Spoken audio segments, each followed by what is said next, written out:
একদিন তুমি কবরস্থানে পৌঁছে যাবে।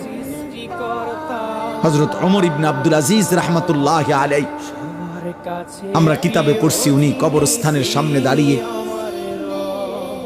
কবরকে ডাক দিতেন আর বলতেন, আইয়ুহাল কবর, হে কবর, বলো না মাযা ফাআলতা বিল আহিব্বা, আমার আপনজনদের সাথে তুমি কি করেছ?